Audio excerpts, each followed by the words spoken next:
এবছর তুমি গুচ্ছভুক্ত বৃষ্টি বিশ্ববিদ্যালয় ভর্তি পরীক্ষায় অংশগ্রহণ করো, আশানুরূপ রেজাল্টটা হয় না বা ফলাফলটা করতে পারো নাই, তার মানে কি তুমি এখানে থেমে যাবা নাকি তোমার জন্য আর কোনো অপশন আছে বা কোথায় তোমার এখন পরীক্ষা দেওয়া উচিত এই বিষয়টা নিয়ে আলোচনা করব।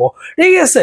সো গুচ্ছভুক্ত বৃষ্টি বিশ্ববিদ্যালয় সায়েন্স আর কমার্স সর্বশেষ কত পজিশন পর্যন্ত চান্স পেতে পারো একটা সম্ভাবনা দিয়ে দিচ্ছি, এরপরে চান্স পাওয়াটা অনেকটা কষ্টসাধ্য ব্যাপার হয়ে যাবে। সো সেই ক্ষেত্রে তোমার পজিশন যদি লাস্টের দিকে থাকে বা চান্স হবে না তুমি জানো, সো সেই ক্ষেত্রে তোমার কোন দিকে মুভ করা উচিত বা কোনটাকে তুমি প্রায়োরিটি দিবা বা কোথায় তোমার ভর্তি পরীক্ষা দেওয়া উচিত এই বিষয়টা নিয়ে আলোচনা করবো, যা তোমার জন্য অত্যন্ত গুরুত্বপূর্ণ।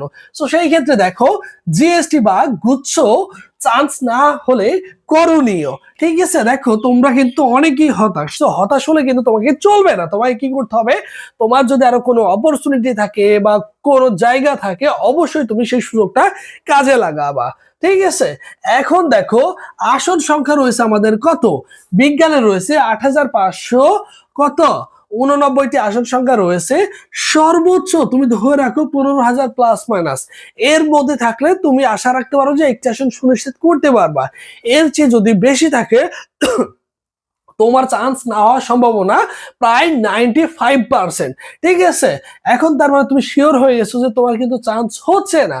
সো সেই ক্ষেত্রে তুমি কি এখানে থেমে যাবা? কোনোভাবেই না, তোমাকে খুঁজে নিতে হবে আরেকটি অপশন।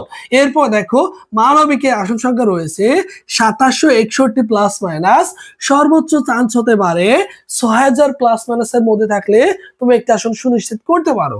এরপরও বাণিজ্য শাখার শিক্ষার্থী 2449 আসন সংখ্যা, সর্বোচ্চ 5500 প্লাস মাইনাসের মধ্যে থাকলে একটা আসন তুমি সুনিশ্চিত করতে পারো। এখন এটা হচ্ছে কোটা ছাড়া। ঠিক আছে।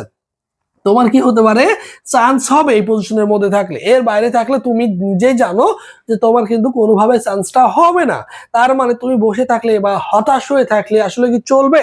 চলবে না, তোমাকে ঘুরে দাঁড়াতে হবে, সুন্দর করে গুছিয়ে প্রিপারেশন নিতে হবে যে কোনো মূল্যে। এখন তোমার হাতে রয়েছে, তোমার টার্গেট হওয়া উচিত ঢাকা সেন্ট্রাল ইউনিভার্সিটি।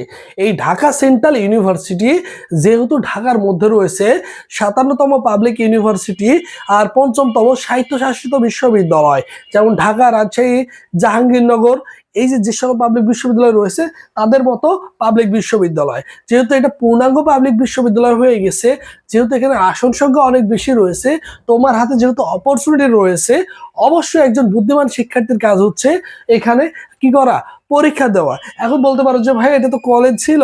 হ্যাঁ ঠিক আছে, তুমি যখন ভর্তি হবা, যেহেতু সরকার থেকে ঢাকা সেন্ট্রাল ইউনিভার্সিটি নামে আলাদা বাজেটই পাস করা হয়েছে, গ্যাজেট প্রকাশ হয়েছে।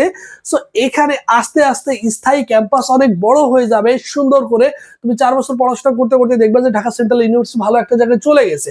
আর ঢাকা সেন্ট্রাল ইউনিভার্সিটি অলমোস্ট অনেক আগে থেকেই পাবলিক হল রয়েছে। সো তোমাদের মতো কি করবে, তো দেখো এখন বলতে পারো যে ভাই আমি উঠে হলে জায়গা পাবো কিনা। দেখো জগন্নাথ ইউনিভার্সিটি কিন্তু অনেক ছেলেমেয়ে, জগন্নাথ ইউনিভার্সিটি কিন্তু কোনো হল নেই, তাদের কি করা হয়, সরকারি ফান্ড থেকে কিন্তু শিক্ষার্থীদের কিন্তু টাকা দেওয়া হয় হলে থাকার জন্য। আগে এখন কিন্তু এইভাবে সিস্টেম করেছে। সো তোমাদের কি করতে পারে, তোমার ঢাকা সেন্ট্রাল ইউনিভার্সিটি হয়তো তারাও এরকম সিস্টেমে বা এরকম প্রক্রিয়ায় কি করতে পারে, যেতে পারে। এখন তোমার টার্গেট হচ্ছে ঢাকা সেন্ট্রাল ইউনিভার্সিটিকে একটি আসন সুনিশ্চিত করা, তোমাকে গুছিয়ে ভালো করে প্রিপারেশন নিতে হবে। ঢাকা সেন্ট্রাল ইউনিভার্সিটি কিন্তু গুচ্ছের অনেকগুলো পাবলিক ইউনিভার্সিটি রয়েছে তাদের তুলনায় কিন্তু কোনো অংশে কমে নেই। ঠিক আছে, দেখা যাচ্ছে গুচ্ছে এরকম চিন্তা করলে দেখা যায় 8-10টা ইউনিভার্সিটি রয়েছে, তাদের তুলনায় ঢাকা সেন্ট্রাল ইউনিভার্সিটি অনেক দিক দিয়ে এগিয়ে রয়েছে। ঠিক আছে, দেখা যাচ্ছে গুচ্ছে এমন এমন পাবলিক বিশ্ববিদ্যালয় রয়েছে 3টা 4টা ডিপার্টমেন্ট রয়েছে, আর ঢাকা সেন্ট্রাল ইউনিভার্সিটি 29টা ডিপার্টমেন্ট রয়েছে। এই জিনিসটা তোমাকে মাথায় রাখতে হবে। আর ঢাকা সেন্ট্রাল ইউনিভার্সিটির জন্য এবছর আমাদের স্পেশাল এক্সাম ব্যাচ রয়েছে বিগত বছরের মতো। তুমি চাইলে সেখানে সুন্দর করে গুছিয়ে প্রিপারেশন নিতে পারো, কারণ এ যাবৎকালে তুমি অফলাইনে অনলাইনে অনেক ক্লাস করেছো। আসলে তুমি তোমার পড়ায় ফোকাস করো নাই, তুমি তোমার রুটিনে ফোকাস করো নাই, তুমি তোমার সিলেবাসটা তোমার নিজের মতো করে কি করো নাই, কমপ্লিট করো নাই। এই কারণে তোমার কিন্তু চান্সটা হয় নাই, তুমি কিন্তু মুখ থুবড়ে পড়ছো। সো তোমার কাজ হচ্ছে, একজন বুদ্ধিমান শিক্ষার্থীর কাজ হচ্ছে, তুমি সায়েন্স হও, আর্টস হও বা কমার্স হও, তুমি তোমার সিলেবাসটাকে আগে সুন্দর করে আয়ত্ত করো। সিলেবাসে কোথায় থেকে কোশ্চেন আসে সেই জিনিসটা তুমি কি করো, দেখো, নোট করে ফেলো খাতায় যে এই জায়গায় এই জায়গা থেকে কোশ্চেন আসে, এই টপিকগুলো আমাকে পড়তে হবে। তারপরে একটা একটা ধরে ধরে প্রত্যেকটা টপিক তুমি কমপ্লিট করো। সো সেই ক্ষেত্রে তোমাদের জন্য সায়েন্স আর্টস কমার্সের জন্য আমাদের আলাদা রুটিন তৈরি করা আছে। রুটিনে যে টপিকগুলো সিলেক্ট করা আছে, তুমি যদি ওই টপিকগুলো সুন্দর করে 100% এফোর্ট দিয়ে পড়তে পারো, তোমার 100% প্রিপারেশনটা হয়ে যাবে, 100% হয়ে যাবে। বিগত বছর অসংখ্য ছেলে মেয়ে কিন্তু ঢাকা সেন্ট্রাল ইউনিভার্সিটির চান্স পেয়েছে। এই ভিডিওর কমেন্ট বক্সে কিছু অংশ দিয়ে দিচ্ছে, তুমি চাইলে দেখে নিতে পারো কারা চান্স পেয়েছে, কত মার্কে চান্স পেয়েছে। তাহলে তোমার কিন্তু চান্স পাওয়াটা আরো ইজি হয়ে যাবে, তুমি বুঝতে পারবে যে কত মার্কে তাদের কত পজিশন হয়েছে। ঠিক আছে, এখানে কি কি পাবো? আমাদের অনলাইন এক্সাম আছে, 100+ এক্সাম দিতে পারবা ভর্তি পরীক্ষার আগের দিন পর্যন্ত। সব বিষয় সাজেশন পিডিএফ পাবা, তোমাকে আলাদাভাবে সাজেশন কিনতে হবে না। সায়েন্স আর্টস কমার্সের জন্য আলাদা আলাদা সাজেশন পিডিএফ রেডি করা হবে, এবং পোস্ট ব্যাংক পিডিএফ পাবা, তোমাকে আলাদাভাবে পোস্ট ব্যাংকও পিডিএফ তোমার কিনতে হচ্ছে, পোস্ট ব্যাংক কিনতে হচ্ছে, যেখানে কিনতে গেলে একটা পোস্ট ব্যাংক তোমার 350 থেকে 400 টাকা গুনতে হচ্ছে। ফি মাত্র অনলি 200 টাকা, বিগত বছর মতো অনলি 200 টাকা দিয়ে আমাদের অনলাইন এক্সামের সাথে যুক্ত হতে পারবা। ভোট দেওয়ার প্রসেস 01727675241, এই নম্বরে 200 টাকা বিকাশ বানাগত সেন্ড মানি করে এই নম্বরে হোয়াটসঅ্যাপে নক করলেই তোমাকে সকলের সাথে গ্রুপে অ্যাড করে দেওয়া হবে, আর এখান থেকে তুমি কিন্তু সবকিছু পেয়ে যাবা। আর এটা হচ্ছে আমাদের অফিসিয়াল ফেসবুক পেজ, সবুজ স্যার লিখে ফেসবুক অপশন সার্চ করলে আমাদের অফিসিয়াল ফেসবুক পেজ পেয়ে যাবা। এই পেজে এসএমএস করলে ভাই তোমাকে রেসপন্স করবে।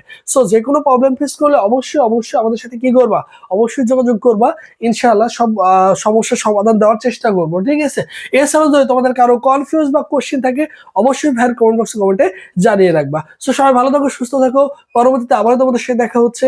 আল্লাহ হাফেজ।